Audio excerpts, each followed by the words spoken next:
Welcome, everyone. We are here with Mirabai Starr, who I had the opportunity to get to know her work through the SAND conference, which stands for Science and Non-Duality, an event that I guess we've both been going to for maybe a decade.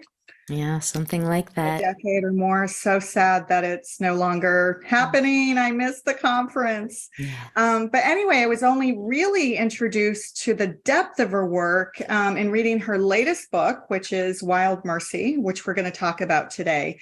But for those of you who are new to her work, I'm going to tell you a little bit about her background. Mirabai is an award-winning author of creative nonfiction and contemporary translations of sacred literature. She taught philosophy and world religions, my two favorite topics, at the University of New Mexico in Taos for 20 plus years. And she's the daughter of counterculture. She has a fascinating background, so I hope that we can talk a little bit about that as well. She was born in New York to secular Jewish parents who rejected the patriarchy of institutionalized religion, here. And then this led to a road trip through the Mexican jungles, which I love. And they landed in the mountains of Taos, New Mexico, which is where you still live, right? Right. So currently, she speaks and teaches nationally and internationally on the teachings of the mystics and contemporary practice and the transformative power of grief and loss. Her latest book, which we just mentioned, Wild Mercy, is living the fierce and tender wisdom of the women mystics, which I cannot put down. It's received positive acclaim. We'll be talking about this today as well as I do want to touch upon her first book, Dark Night of the Soul, because I think it's an evergreen book that a lot of people can really learn from. So thank you for being here with us today. My pleasure, Renee. Thank you for inviting me. So let's rewind the clock. Okay. We talked about a lot of stuff and you have such an interesting background. So I'd love to go back to your earlier work before we move on to what you're doing today. As a teenager, you lived at the Lama Foundation, which is an intentional spiritual community that honors all worlds faith tradition, which I think is interesting. Before the interview started, we talked about how much we both kind of subscribe to that. And it seems as if it was your, kind of a combination of your parents' non-traditional beliefs and lifestyle and that experience at the foundation that led you to this multifaceted work that you do today. Can you talk about that from your early beginnings? It's interesting. The way you just phrased it helped me to think about this in a new way, a way that I haven't thought about before, which is that my interspiritual path, for lack of a better adjective, is the fruit of my countercultural upbringing. But also my parents were totally anti-religious, as you mentioned in my bio.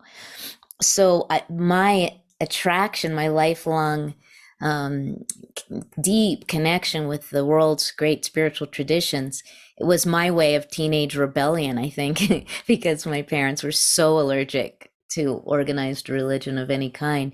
However, by virtue of their countercultural choices, I was exposed to many different wisdom ways at a young age. They were open to spiritual growth and development, but just not organized religion. So Lama Foundation is the place, for those of you who are not familiar with it, where Ram Dass created Be Here Now, the iconic book that introduced, in many ways, so-called Eastern thought to a contemporary American and just Western European audience, although it's very much loved in India too, interestingly. So Lama was the place where that very countercultural, exciting book was created and kind of broke open the way we see the world. And also Lama is the place where the dances of universal peace were born, from Murshid Samuel Lewis, the great American Sufi master who drew on all the world's traditions and created these beautiful, simple, contemplative, and joyous dances honoring all the world's great great religions with different mantras and sacred phrases from many different traditions. So I was through Lama, which was very nearby, and also Lama ran the school, the alternative school that my siblings and I went to. I was exposed to many different traditions, and they were all presented as being equally valid and equally true. So I was kind of shocked when I grew up and found out that many practitioners and proponents of different religions actually considered their way to be the only way. It's like, what? How could you? It's obvious. It's all one great truth, which is love. So what a beautiful way to start off in the world, to know that there's so many different ways to get to grace, to God, to oneness. Yeah. So what did you resonate with early on, and how has that changed? Oh, what a juicy question. I would say my primary spiritual attraction or connection really was with Hinduism, but not formal Hinduism. My guru from the time I was 14 has been Neem Karoli Baba, who also is Ramdas's guru, and Krishnadas's guru, and others. So Neem Karoli Baba was a very iconoclastic, non-traditional spiritual teacher in India who really broke open a lot of the conventions of religion, including his own tradition of Hinduism, and just taught straight from the heart a spirituality of love. And so that, I would say, it was and continues to be a root, a spiritual taproot for me. But also later in life, not so later, really in my early 20s, I began to explore my ancestral roots of Judaism. And that Judaism has been a very important place of richness and a kind of continuous homecoming for me. You know, there's something, those of you who are Jewish or have Jewish background will know what I mean. There's like this ancient quality to the prayers and the rituals where you feel like you're tapping into something that is truly thousands of years old, to which you belong. Not saying that you have to be born into Judaism to belong to Judaism, but for me there is this sense of just home, and it's rich and it's profound, and it's drenched in a kind of yearning that, as if Enneagram 4, I really identify with. I'm laughing because my partner is an Enneagram 4. Oh, there you go. And then I would say, my primary practice, like if I were to identify a daily spiritual practice that I've had for decades, it's probably Buddhist, in the sense that it's kind of a basic Vipassana kind of mindfulness meditation. And I also like Sufism and the ecstatic poetry of that tradition. Yeah, the poetry is amazing, isn't it?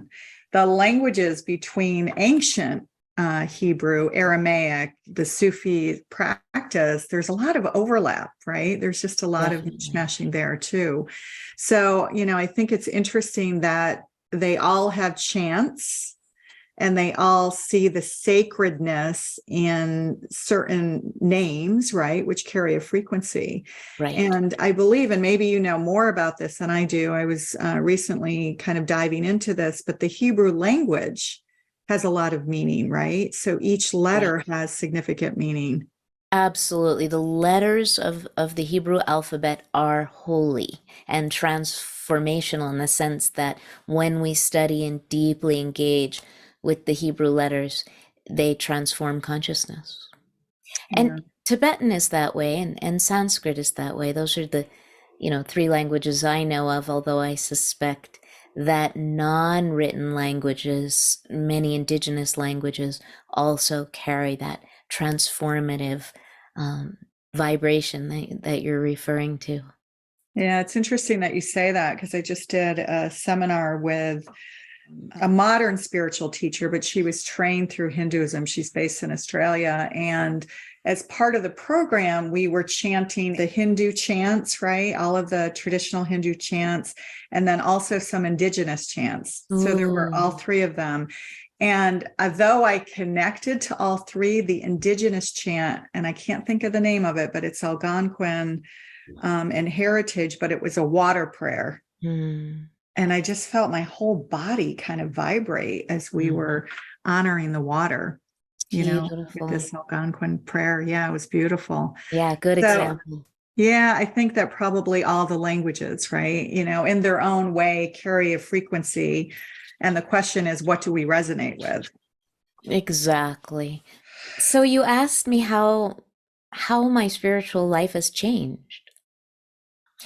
And I think the primary way is that my first book, as you mentioned, was a translation of Dark Night of the Soul by St. John of the Cross, whose feast day it is today. So that feels Oh, auspicious. interesting. Yes. And through doing that translation of a text that I always loved, I it opened the door to the Christian mystics and really to Christ himself. So late, much later in life, I've come to this deep resonance with Christian mysticism. So we'll add that to the mix. Yeah, fascinating. Well, if you think about Yeshua's original teachings way back when, right, it was very Gnostic in nature. Yeah, It was about finding the kingdom within, right? And that we are the gurus that we seek outside. exactly. Yes, beautiful.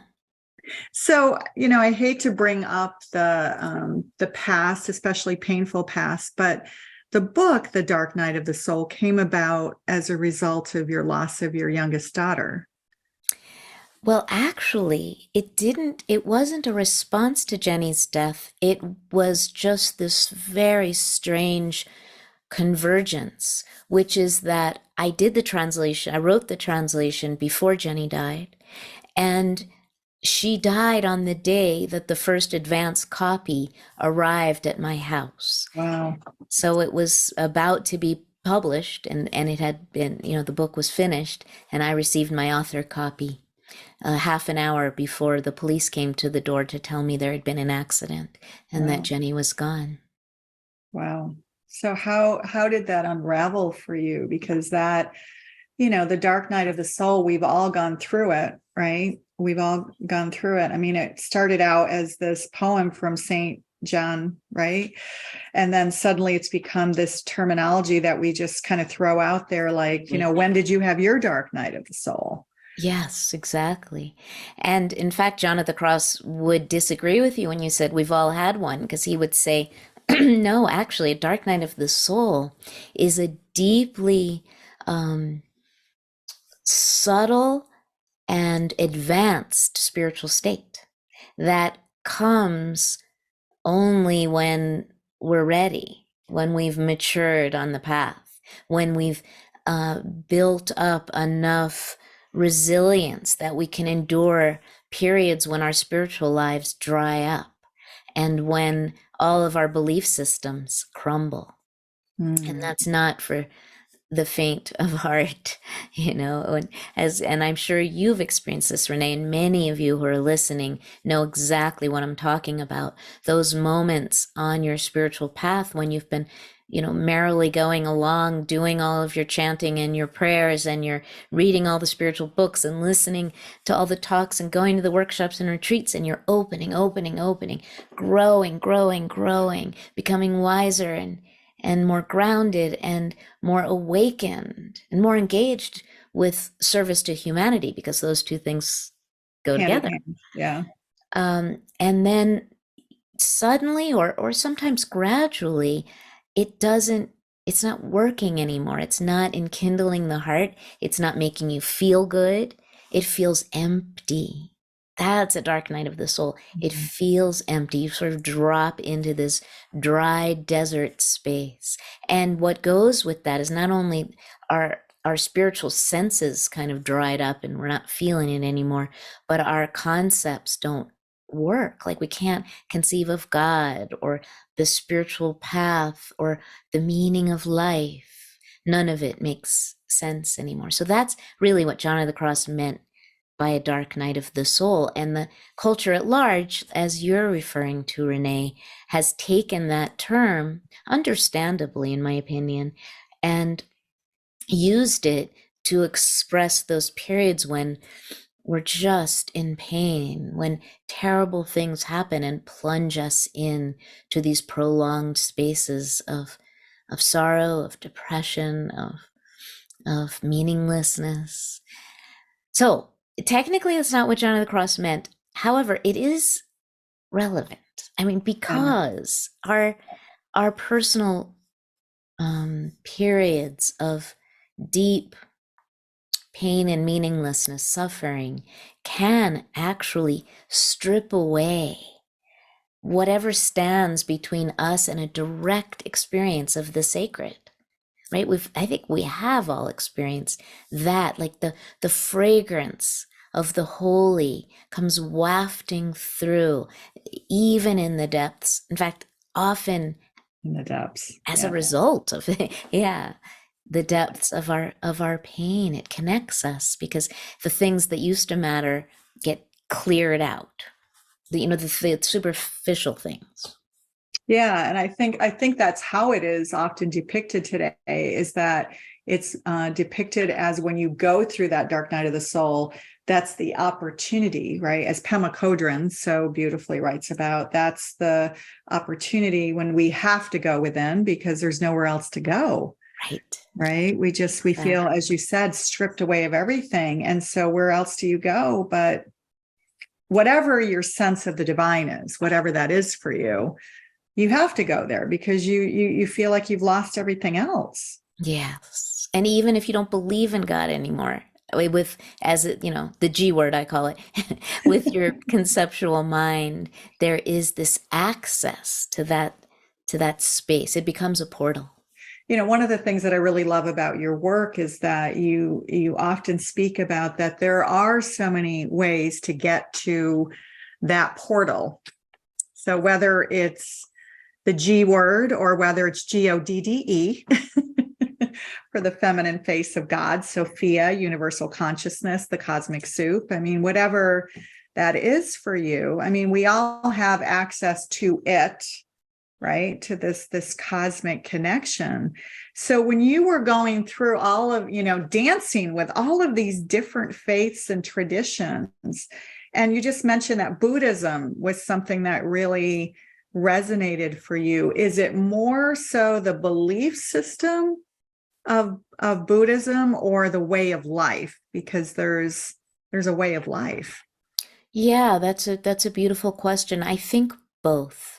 So philosophically, I feel very aligned with Buddhism, which is really funny because so much of my work is about devotion. Yeah. And Buddhism is not about devotion. Buddhism is about the emptiness. In some ways, John of the Cross feels very Buddhist to me because he's got this kind of naked invitation to abide in formlessness, in that deep, quiet connection to truth itself, which for John of the Cross is love. And Buddhism doesn't talk so much about love, although I think Buddhism is about love. It just doesn't name it.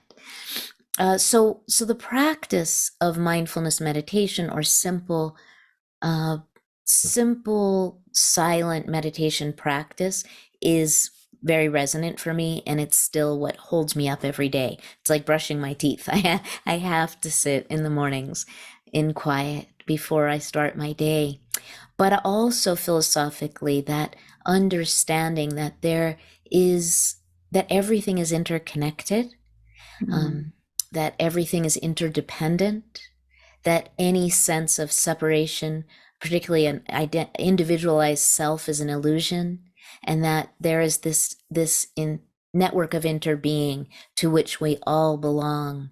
That the truth of interbeing really resonates with me philosophically. So I would say both.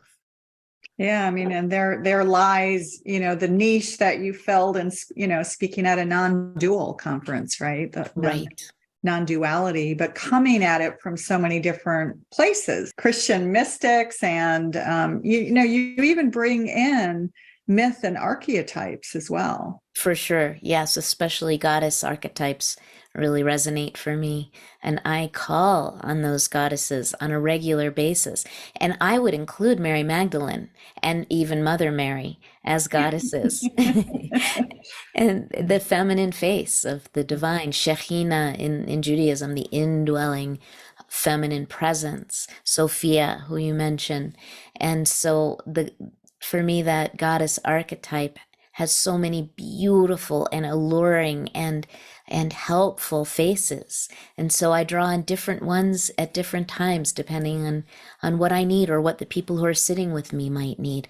Tara in the Tibetan Buddhist tradition, No, Kuan yeah. Yin in the Chinese Buddhist tradition, and all of the Hindu goddesses who I love so much. There's so Kali and many of Durga. them too. There are many, but the primary ones are Kali and Durga. It's funny. I never really resonated with Hinduism until recently, until I started doing chants. And the chants were like, whoa, what's going on here? Like, just would ripple through my body and connect me to something that I didn't quite understand. And that's the Sanskrit that, you speak of. But then, suddenly I was introduced to these goddesses, and right away, it was Durga for me. It was immediate. Really? Diva Premal and Meetan, who are also in the series, by the way, the song that they do, the Durga chant. Yes. So healing. Oh, I love it so much. Kirtan, the chanting in the Hindu tradition, is my favorite spiritual practice.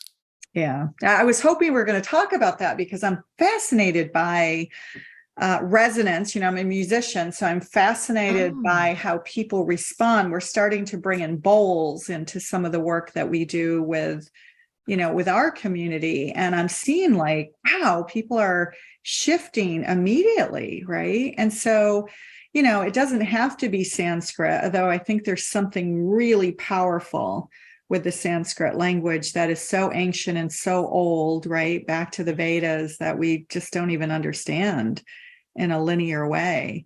So have you studied anything about the Sanskrit language and the impact that it has on our awakening? Not in particular, but I have done kirtan almost my whole life, back to my early days at Lama Foundation as a child and then adolescent. And, I sang with Krishnadas long before Wow. he was a Wow. well-known chant Yeah. master. And I still sing the chants that I learned from and with him. In those days, I've chanted in India at ashrams, and I just came from Maui chanting with Krishnadas and a big group of people, and it's truly the most heart-opening practice that I know, and I come back to it again and again, going on 50 years now. So as far as studying, I haven't in particular, but I know that many people have investigated deeply the ways in which the sounds of the Sanskrit language shift consciousness and actually change our brains. Yeah, well said. Changing our brains, because it's really, getting that mind out of the way so that our heart can lead, right? And once our heart leads, we don't see that separateness in the other anymore. That's right. Exactly. And when you chant together with other people, it really does weave a basket of belonging that's so beautiful. And so does drumming, by the way. Drumming does as well. Now, you live in New Mexico. What has been your experience with indigenous cultures and some of the practices that might resonate for you? That's a really important question to me because somehow intuitively, growing up in Taos, I was born in New York, but we moved to Taos when I was 11, where the Taos Pueblo people have lived for thousands of years, whatever their ancestors are. People have lived along this Rio Grande River basin for a very, very long time. And Taos Pueblo, that is the village where the Taos people live, and it's the longest inhabited Native American center in North America. They've lived continuously on that land for 1,200 years or so, mudding the adobe buildings every year for for hundreds and hundreds of years, drawing water from the Rio Pueblo, the river that runs through the Taos Pueblo. And many of the indigenous practices there are that old. And there are the kivas that people go into for their most sacred practices, which are completely off limits to white people. There's a mountain and a lake on that mountain nearby, Blue Lake on Taos Mountain, that is forbidden for white people and to white people. So I grew up with this sense of great caution around the wannabe Indian movement, I call it. Yeah. And so even though I have this strong draw to indigenous wisdom, I feel like the indigenous peoples of this and every other continent have been so horrifically colonized by people who look like me that I somehow intuitively as a kid and in my 20s, 30s, stayed at a bit of a distance, not wanting to impose and culturally appropriate. And now that I understand more intellectually about cultural appropriation and have been actively engaged in anti-racism work, I'm even more reluctant to help myself as a white person to the treasures, the cultural and religious treasures of indigenous peoples who have been so oppressed. That said, I, of course, have a deep resonance, and I know I need indigenous wisdom, and that we all do. And many indigenous wisdom leaders are saying yes to white people who are with the greatest respect asking for those teachings for the sake of all beings and our planet, our Mother Earth right now. That wisdom is needed. Yeah, no, well said. And I think it's really great that you brought up how important it is to understand culturally and appropriation of, how we both learn and convey that knowledge, right? Because I think it's true. I mean, we certainly see it all the time that, people have gone through the 2-month shaman course. Good example. And suddenly they're a shaman. And so there's great danger to that as well, because, you're playing with these elements. When I was talking to this indigenous grandmother who was talking about how our words are seen as children. Wow. Right? It was such a beautiful analogy that everything that we say carries a frequency that affects the other. And are you going to choose the frequency of love? Because everything kind of comes back. So it's the indigenous version of cause and effect. Right. And it was just so beautifully said. And so I do agree with you. I think there's so much we can learn. And I feel there needs to be platform's not the right word, but a way for us to come together and figure out what is the appropriate way for us to learn and about their sacred traditions in a way that respects and honors them. Right. And where we're not financially benefiting from something, for instance, that really should belong to the indigenous people, like you say, taking a 2-month shamanism course and then charging $5,000 to come, drum with me by the riverside. Yeah. Well said, actually. Yeah, well said. I mean, it's interesting because I think, we've thought about doing retreats, and I've always said, well, we should have an indigenous elder start the retreat, particularly if we're doing it on sacred land. And my feeling is always that it's an afterthought. Like, we just don't think about how long they've been on this land, long before we came here. We just came back from Sedona, actually. And there was a place where a circle, one of the labyrinths, and we got there and Anthony feels and senses everything. And he said, there's energies here and they don't want us here. Wow, really? He just sensed and he knew. And, and I had my phone and I was taking video or whatever. And, he said, it's not that you can't, but you're not honoring the land by just, coming up here, taking pictures, without permission. And so, I think it starts there. It starts with asking important questions and being honorable every step of the way to know what's the right way to approach this. Beautiful. Asking the questions and with humility. That's exactly it. Yeah, like I'm here to learn and I'm here to grow. So yeah, so I'm glad we're touching on it. I definitely want to include more of our indigenous elders in this program. It's not as easy to find the women, right, to come forth and speak, but I think that's where they've always known the need for balancing masculine and feminine, both in ourselves as humanity and also the world at large. So this is a great segue to Mother Earth. So, and the rebalancing of the planet right now. I mean, we spoke earlier about all of these goddess archetypes kind of cropping up. And I think it's not an accident that they're all emerging now, because we're not looking for, but it's useful to tap into these archetypes to help us navigate waters. And goddesses are emerging in a big way, I think, for that reason and for the need that we need to rebalance. So I'm curious what you've learned from your early life. I mean, you moved to Taos when you were 11, so you've been on sacred land for a long time. You believe in honoring the earth.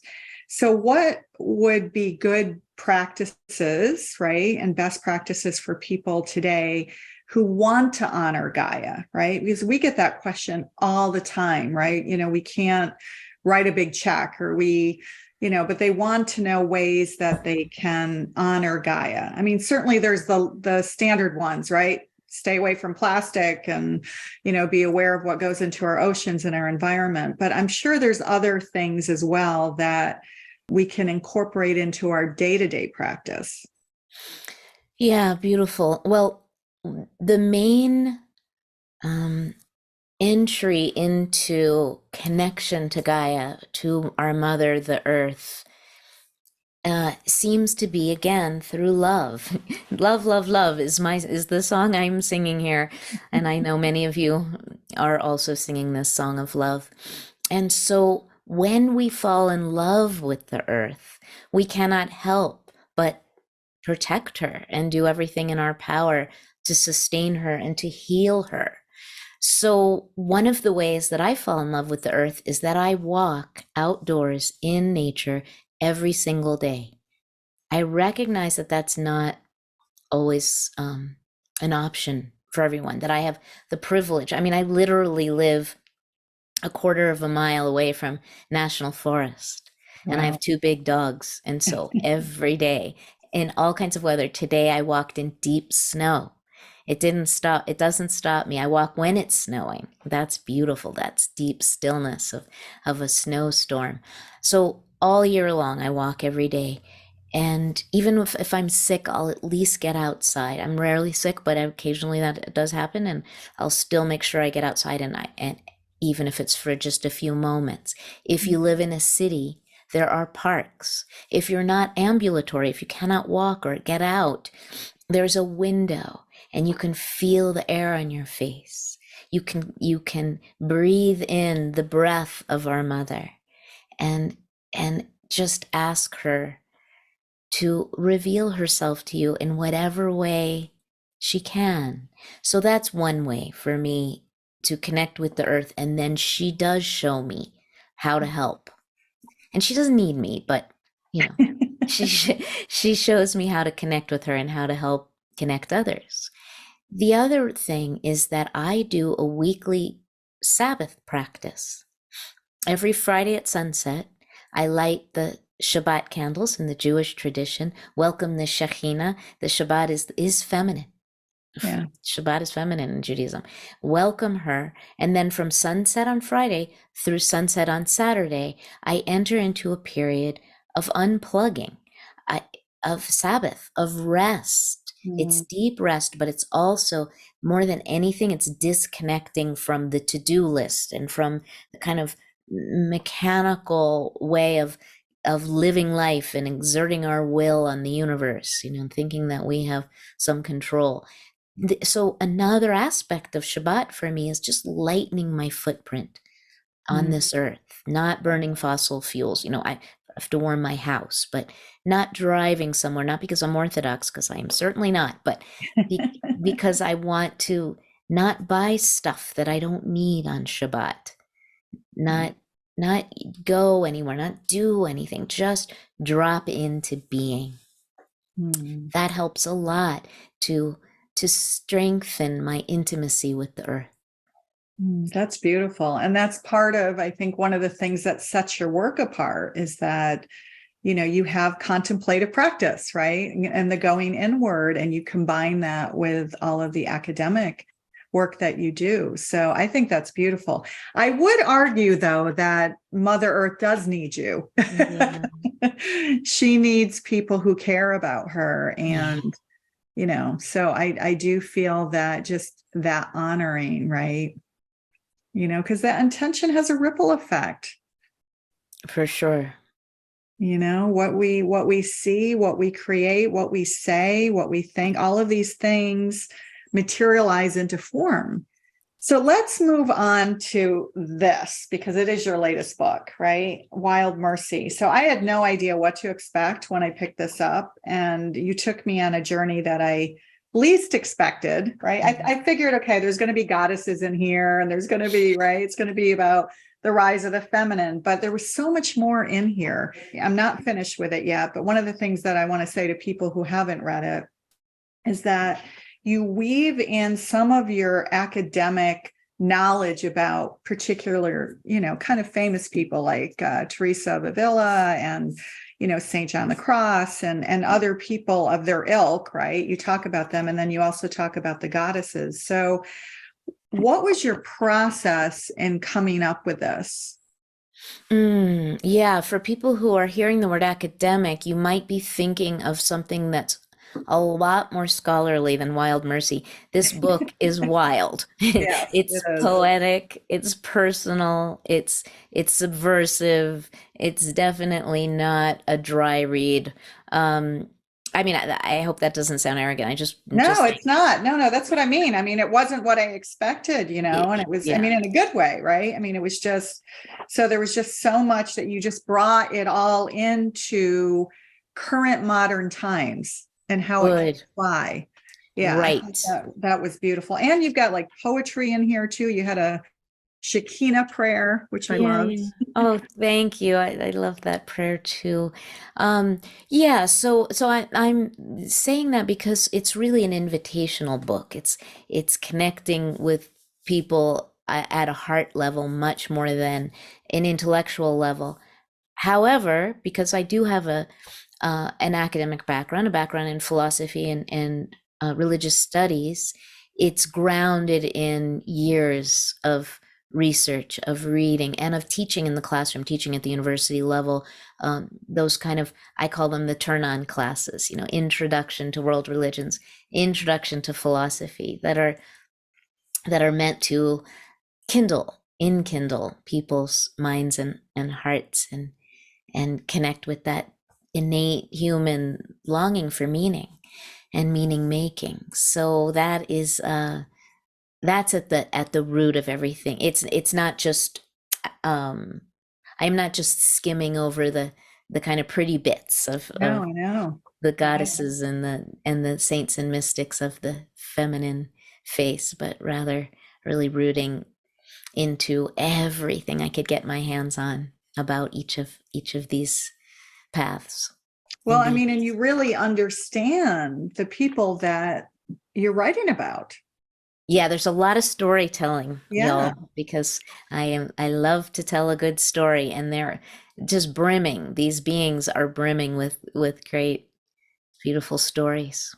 And it includes your insights. I love you. You quote Teresa, the important thing is not to think much, but to love much and to do whatever best awakens you to love. And that goes Mm, back to your teaching really about the multiple paths to get to the oneness. exactly. Which I feel like as a teacher and as a writer, I'm just like a mouthpiece for what's coming through so many people. Like I just have my particular voice in this chorus, as you do, Renee, and as each of you do, have your beautiful contribution to make with your voice, which may not be verbal, and it may be a different voice. But so I so often feel, I'm sure you do too, Renee, that what's coming out of me is just something from the collective that needs to be said right now. And Wild Mercy really felt that way. I think that's why so many people are reading it and writing to me, is it's our book. It's not me making my stand in the world, that the feminine is rising and needs to be heard. I am making that argument, not argument, that invitation. That invitation, yeah. But Yeah. it's because it's our wisdom that's coming so strongly right now, not because we want to replace the masculine paradigm with a feminine one, although that wouldn't be so bad, but because it's been so out of balance in the other direction for so long, that I think we need to emphasize feminine wisdom right now, to save ourselves. Yeah, and to save the planet, right? Yes. Yeah. So yeah, I mean, we've just gone in such a toxic direction for so long, and I think the wisdom, it's funny because you think about, like, in some of your other books too, you've talked about saints, and and you kind of go into the Christian teachings, or at least what you observed and learned from their lives, and yet you bring it back to kind of modern mysticism in a way of how we can apply it. I mean, like that simple quote, it goes back to love, right? It's not so complicated, which I think is beautiful. I did want to touch on the melting down, dissolving into the one. Do you want to speak about that? It was a chapter in your book, and, it's core to your teachings, the non-duality, the oneness. Do you have a quote that you particularly resonated with to start us off in this conversation? Yeah, hang on. Let's have a look here, because I'm thinking you mean surrender. Surrender to all of it. But in here you talk about the Shakti, the Kundalini, right? And so devotion. I mean, you really like dive into some beautiful stuff here. Okay, so let's talk about this, because this is something that, die before you die.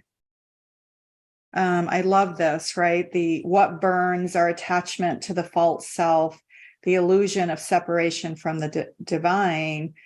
Die before you die, said the Prophet Muhammad, and also the masterful teacher of the non-dual, Ramana Maharishi. Rumi spoke of the blessings of being a trampled grape and becoming the wine of the beloved, or being a chickpea. The great chef keeps knocking back into the pot where it leaps from the rim. I mean, this is just to give you all an idea of the beautiful writing here.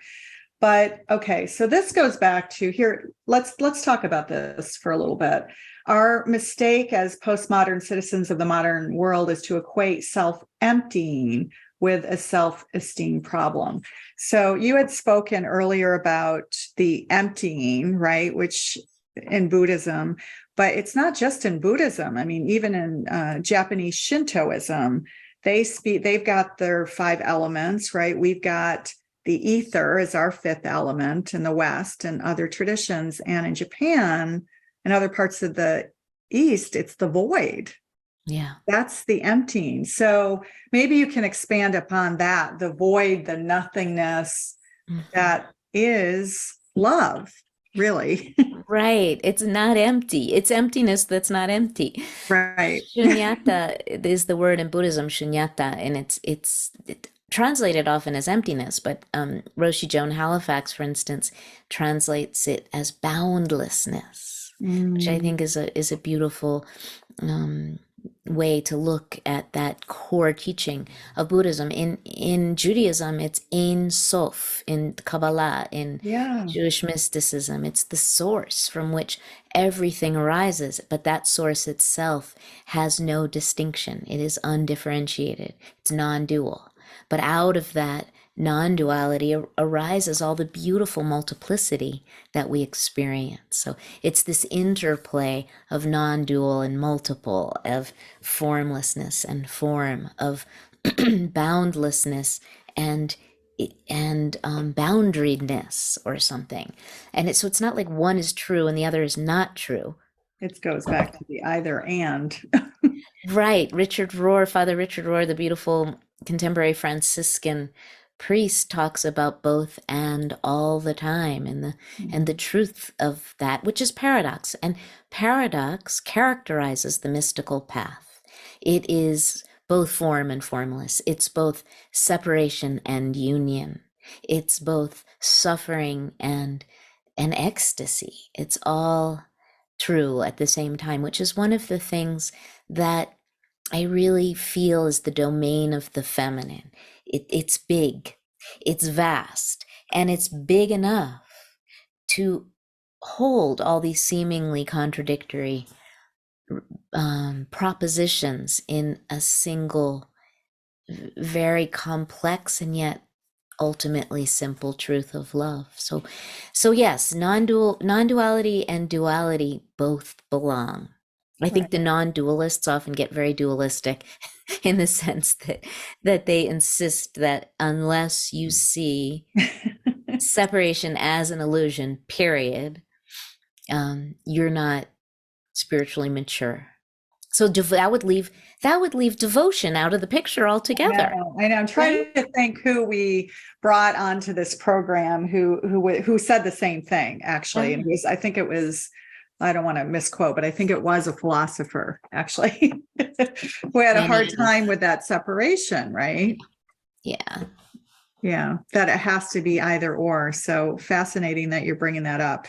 Yeah, I think, it's kind of like in the nothingness, there is everything. Yes.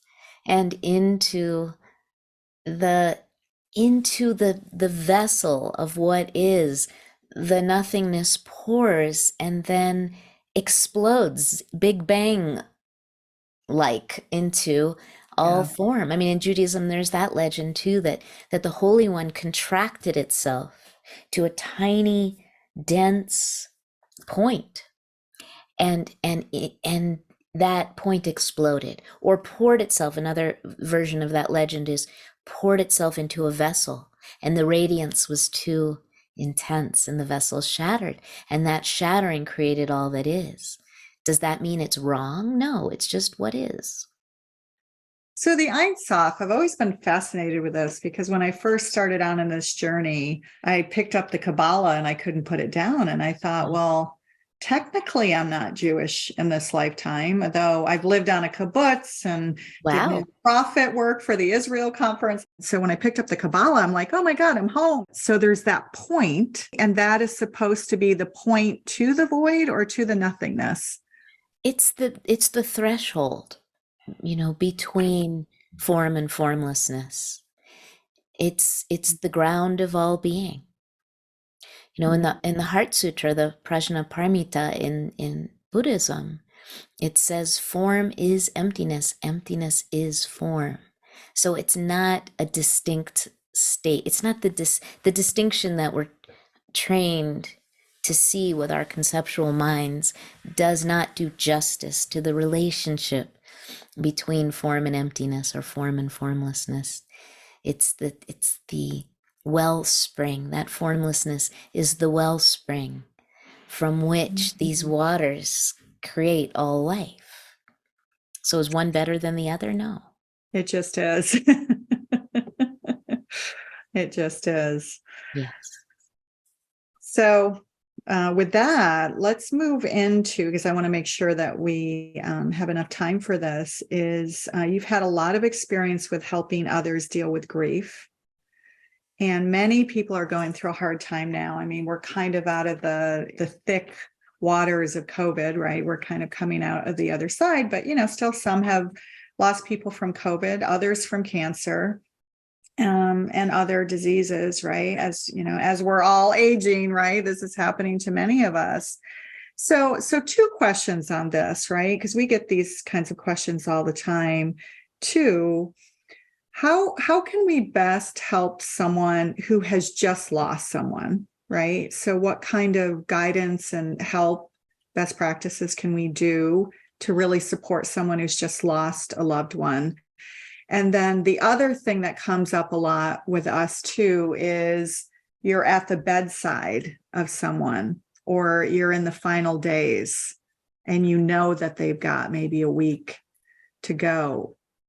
And a question comes up a lot. What do I say? What do I do? How do I help them best transition? Okay, yeah, this is a I know big. there was a lot there to unpack.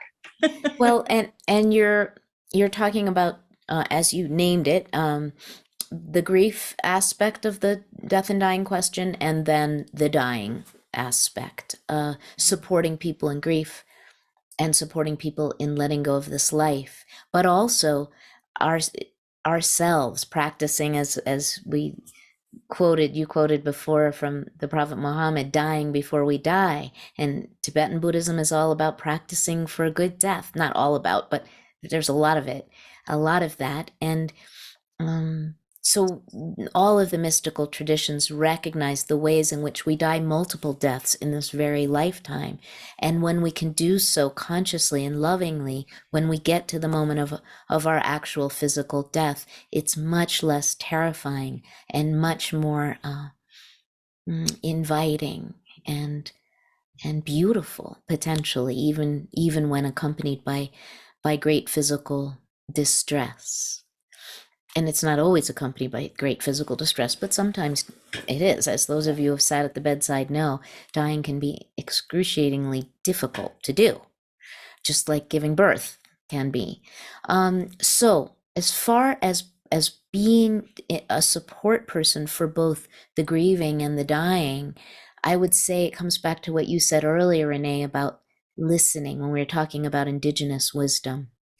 Rather than imposing our own ideas of what that means, what we can do best, for instance, at the bedside of someone who's struggling to let go, is not tell them it's okay, you can go. There's a little bit of it's okay, you can go that's needed. And often that does help people actually leave their bodies when certain people who they know will be most affected and are holding on the tightest are able to give them permission.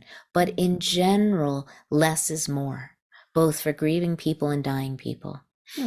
Instrumental music that maybe isn't familiar to them is often at the very end better than familiar hymns or childhood lullabies and things that you would think would make it easier, but those things are part of the life that they're letting go of. So there's some beautiful instrumental music that's been created, or with very simple words, just to help people die. People can Google it, and Graceful Passages, which was done several decades ago, is still a good one. And there's other music. The Threshold Choir is a wonderful resource for people who are dying, either recorded music, or in many cities there are threshold choirs that will come to the bedside.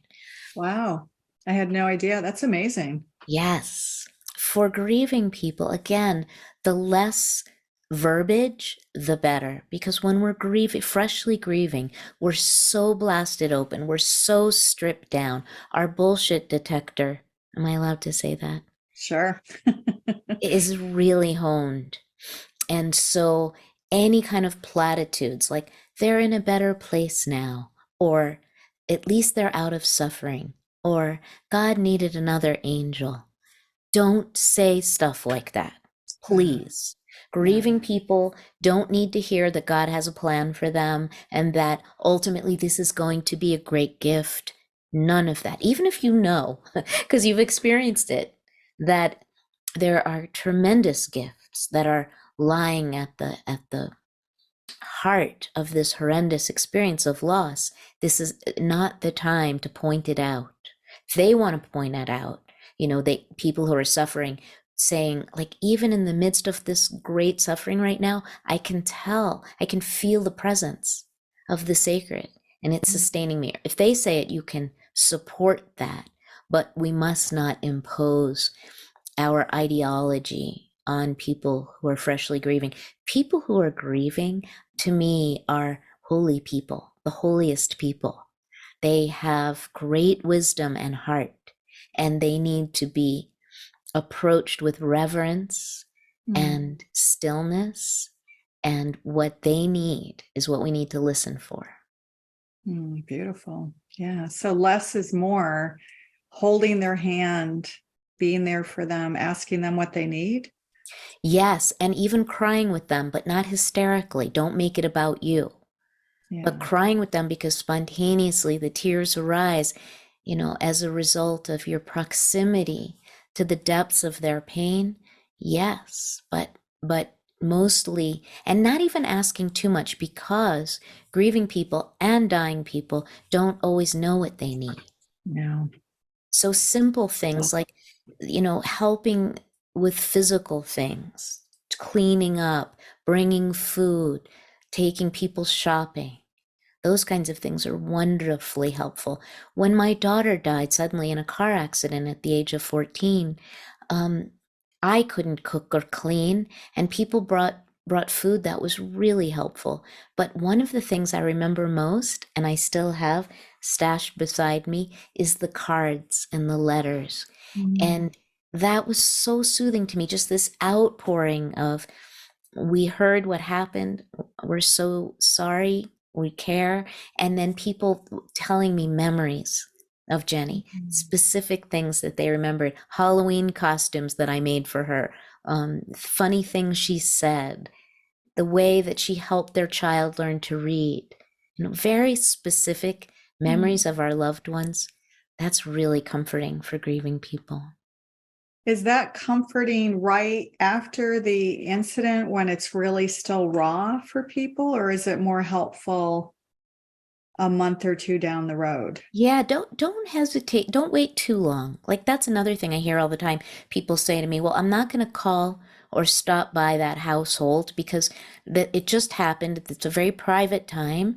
I don't want to impose." And it's true, there's nothing more private than a great loss. However, your presence, even if you didn't know them well, and if it's very brief, a brief visit, bringing something and expressing your care, is a beautiful gift to people.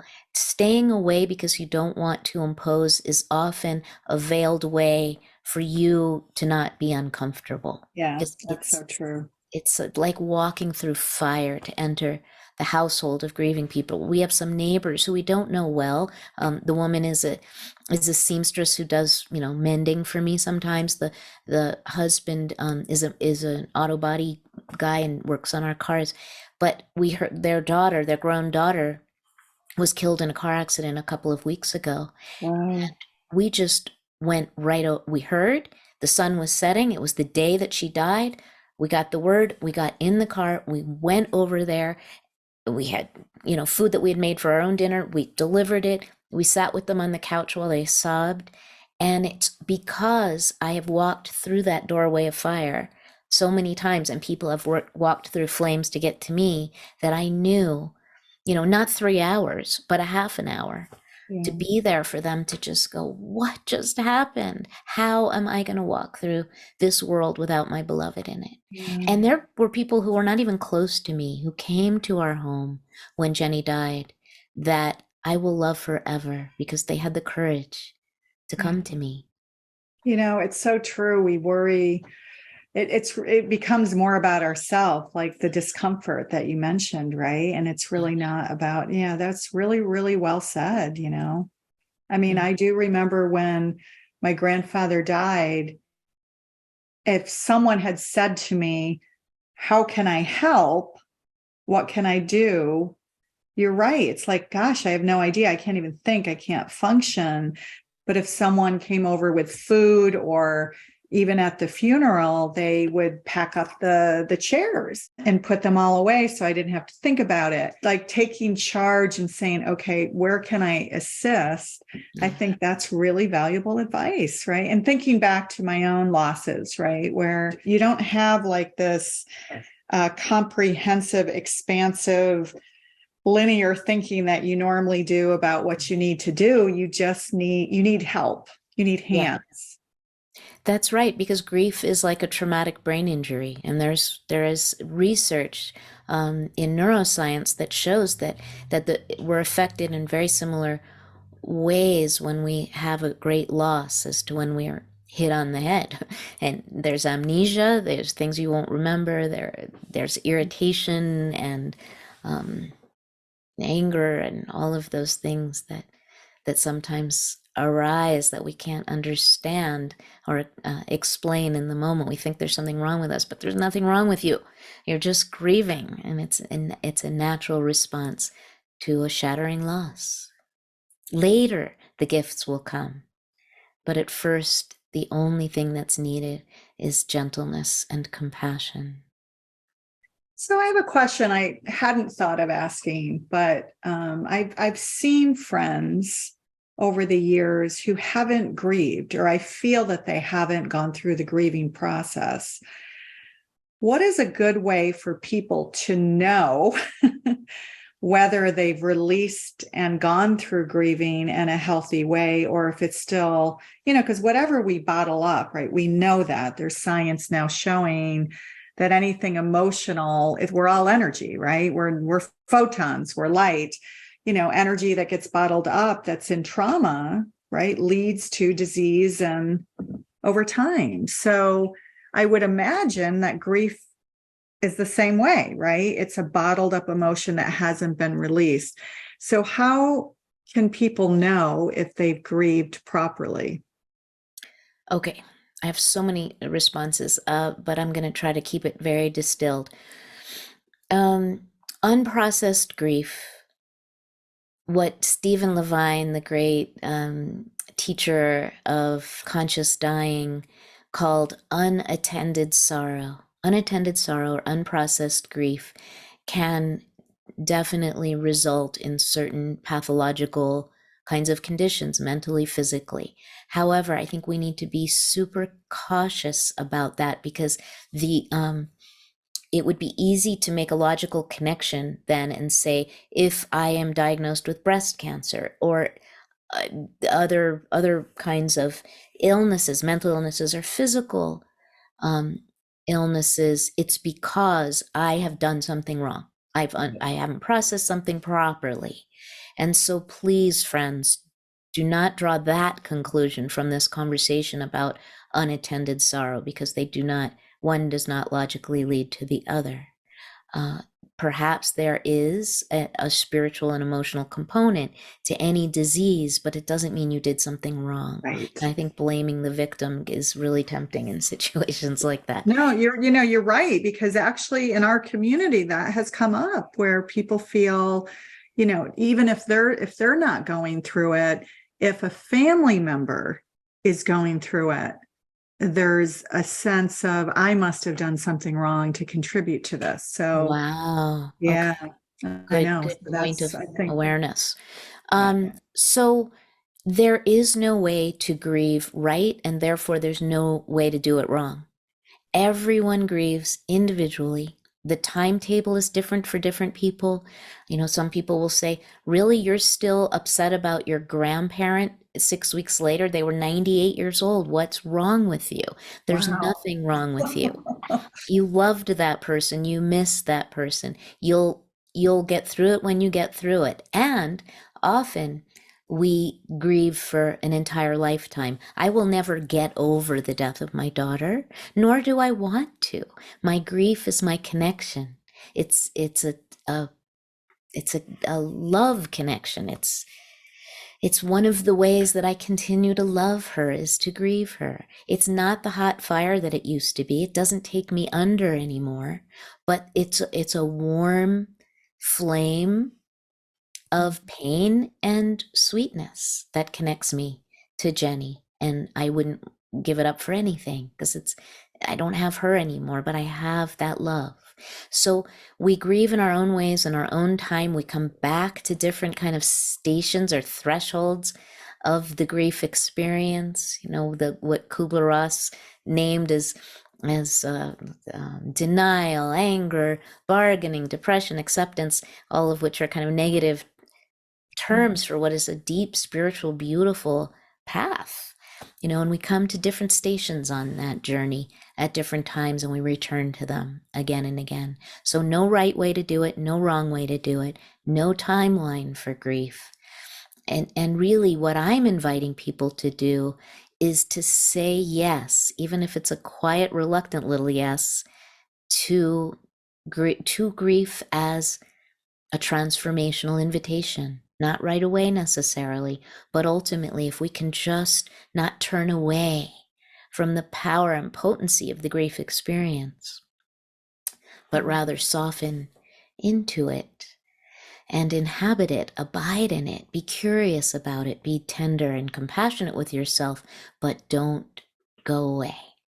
Then I think it has the opportunity to do its beautiful work on us. Yeah, so many of the Buddhist teachers say, right, what we resist persists and just gets stronger. So pushing it away doesn't help us, right? Doesn't help us go through the pain to get to the other side. So, I think it's a really important conversation to have. I'm glad that we went here. I mean, it's a tough conversation to have. So anything else that we haven't touched upon that you would like to talk about or share with people? Well, in talking about my particular grief journey and any gifts that maybe were given to me that I can offer to others, I wrote a book many years ago called Caravan of No Despair. And it's my memoir. It's the memoir of the loss of my daughter. But as I was writing it, all the other losses in my life came up because they're all connected, as they are for each of you. But it's also telling the story of my counterculture childhood. So I think it's a book that's relevant to the conversation we've been having today, and it's written more like a novel in the sense that it's a lot of storytelling. It's not, the entire arc of my life. Beautiful. All right. Well, we'll put up a link so people can just easily click on it and order it. Thank you. And lastly, I think you did want to talk about your online community. So do you want to tell people about what that's about and how they can get involved? Yes, thank you, Renee. So starting in the spring of 23, we're going to be creating an online community in response to many, many requests for this, where we're going to be deeply exploring over 12 months, what I call thresholds of the grief journey that are actually openings into a sacred landscape. And so people can look for that on my website. We'll be announcing it soon. You can sign up for my newsletter, which I call Musings, because it's much more than just telling you about events and things. It's my reflections on a weekly basis of what's bubbling up in me. But you'll hear about the community creating process and when to expect that if you sign up for the newsletter on mirabaistarr.com. Beautiful. And I can certainly concur. Like, if there's going to be musings from her newsletter, definitely sign up for it because her writing is amazing. And you've heard it today, right? Just listening to your poetic way that you weave all of these teachings together in just both a profound, beautiful way, really, for all of us. So what an honor it has been to have this time with you. Oh, thank you so much, Renee, and each of you, all of you, for just joining us. I feel like these conversations are little campfires in the wilderness, and we see them flickering, and we come close and get warm and have a bowl of soup together. So thanks for the opportunity to do this with you. Thank you so much. Beautiful. Thank you so much. Thank you. Much love to everyone. The ones who exude deep stillness, embody equanimity, listen more than they speak. The initiated and the ordained. The monastics, you could recognize them by their white robes or their headscarves, the prayer beads wound around their wrists, and the scriptures from which they quote. If a talk show host wanted to interview a mystic, these are the exemplars they would invite into the studio. I wanted to be one of them, until I didn't. I want you not to want that as well. Instead, I want you to want exactly what you have, a real life with its clogged plumbing and flight delays, its cool sheets and steaming showers, its free-floating anxieties and spontaneous foot rubs. Girls' night out, Monday night football, the death of your favorite uncle and the birth of your first grandchild. Comings out and turnings in, your crises of faith. I want you to want to be exactly who you are, a true human person, doing their best to show up for this fleeting life with a measure of grace, with kindness and a sense of humor, with curiosity and a willingness to not have all the answers, with reverence for life,